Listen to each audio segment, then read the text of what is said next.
Pilot identik dengan dunia laki-laki, tapi tidak bagi Farah Adani. Wanita cantik berhijab ini adalah salah satu pilot di maskapai penerbangan terkenal di Indonesia. Farah yang kedua orang tuanya juga bekerja di dunia penerbangan ini, sudah menyukai dunia pilot sejak ia duduk di bangku sekolah menengah pertama. Selepas sekolah menengah atas, Farah pun mencoba peruntungan dengan mengikuti ujian sebagai calon pilot di Bali.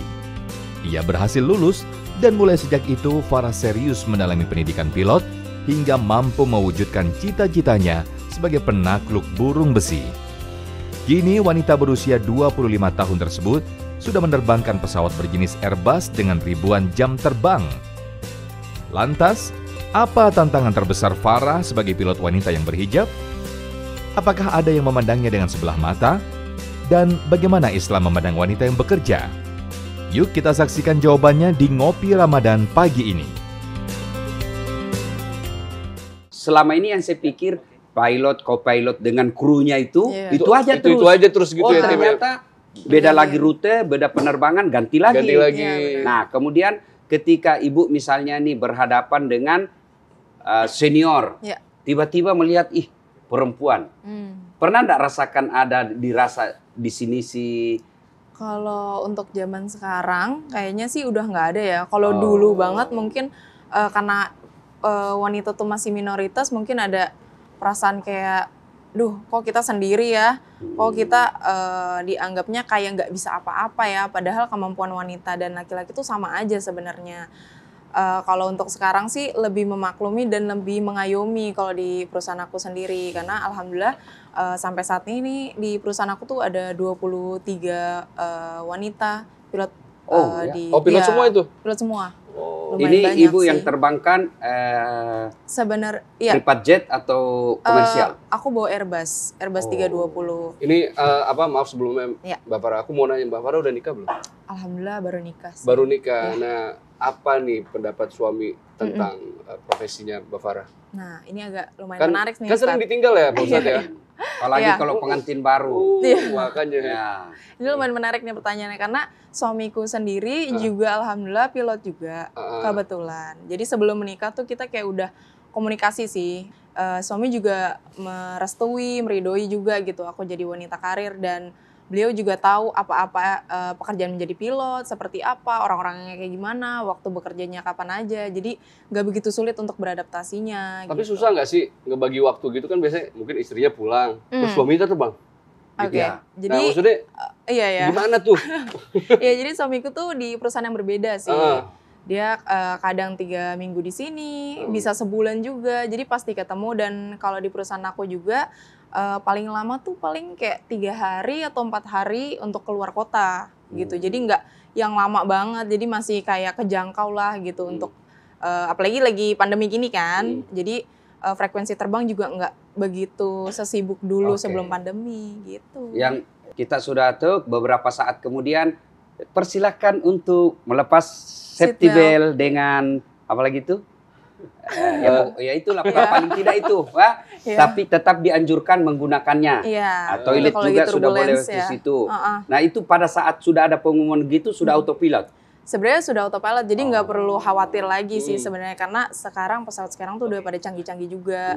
Cuma paling pilotnya tuh bertugas untuk kayak menjaga-jaga jikalau turbulensinya terlalu kuat, akhirnya autopilotnya nggak bekerja dengan sempurna gitu. Tapi harusnya sih sampai detik ini sih saya merasakan kemudian, autopilotnya yang lebih rumit, lebih tingkat kecemasan tinggi antara take off atau landing? Dua-duanya.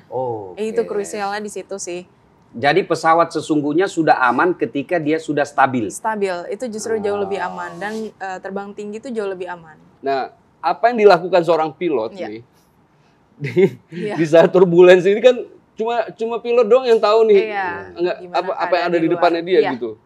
Jadi kita sebagai manusia sih wajar lah ya untuk cemas itu, cuma kadang tuh kita kesampingkan gitu rasa cemasnya, karena kan kita dipercayakan oleh para penumpang untuk bisa membawakan pesawat ini. Jadi rasa tingkat kepercayaan dirinya tuh harus ada gitu timbul. Jadi saat turbulensi itu kita tetap sama-sama berdoa, sama-sama ada rasa takut, tapi harus tetap fokus, harus tetap karena kan pesawat itu nggak bisa mundur ya, jadi jalan terus. Jadi kita harus berpikir tuh one step ahead terus gitu sih. Pak Ustadz ini kan tanggung jawabnya ini besar sekali ya gitu. Maksudnya kalau kita lihat dari dalam pandangan Islam tuh gimana sih gitu kan, ngebawa orang banyak sekali dan pilot nyawa itu taruhan. sebenarnya kalau bahasa agamanya khalifah, pemimpin. Nah, seorang pemimpin tentu yang perlu diperhatikan adalah kecerdasannya. Bayangkan kalau ada seorang pilot, dia tidak bisa baca angka-angka. Saya ajak masuk ruang pilot itu kan biasa saya pikir, bagaimana caranya dia tahu ini tombol-tombolnya banyak betul. Banyak sekali, saya aja di mobil yang coba seberapa tombolnya, biasa saya mana tombolnya. Masih pusing juga ya kan? Nah, itu pilot. Tingkat kecerdasan. Tapi coba suruh ibu pilot ini berhadapan dengan jamaah yang ribuan. Pegang mic. Mati kutu juga dia. Ya kan?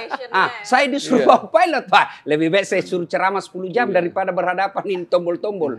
Maknanya apa? Anda tidak boleh sombong dengan ilmu yang kamu miliki. Karena semua itu pasti ada batasnya.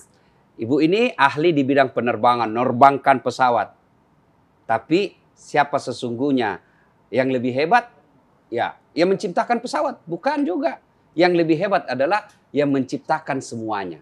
Akal kita. Nah, itulah sebabnya doa itu ketika terbang itu, salah satu redaksi bahasa Indonesianya, Maha Suci Allah yang telah menaklukkan, ibarat bahasa gampangnya, yang telah menaklukkan besi ini, bisa terbang. Kalau Allah tidak taklukkan, tidak mungkin. Saya biasa lihat, bisa terbang. Coba bayangkan, besi terbang, bos. Besi, tidak masuk di akal. Bukan cuma besi, ada lagi penumpangnya di dalam, 400-an orang. Belum lagi dengan bagasinya. Ada di sini, ada di sini. Kan sudah ada di belakangnya satu. Ada juga anaknya. Ada yang menarik ketika saya di atas pesawat. Akhirnya jadi bahan ceramah saya. Nah, apa itu? Kita lanjutkan setelah kita ngopi. Silakan diminum.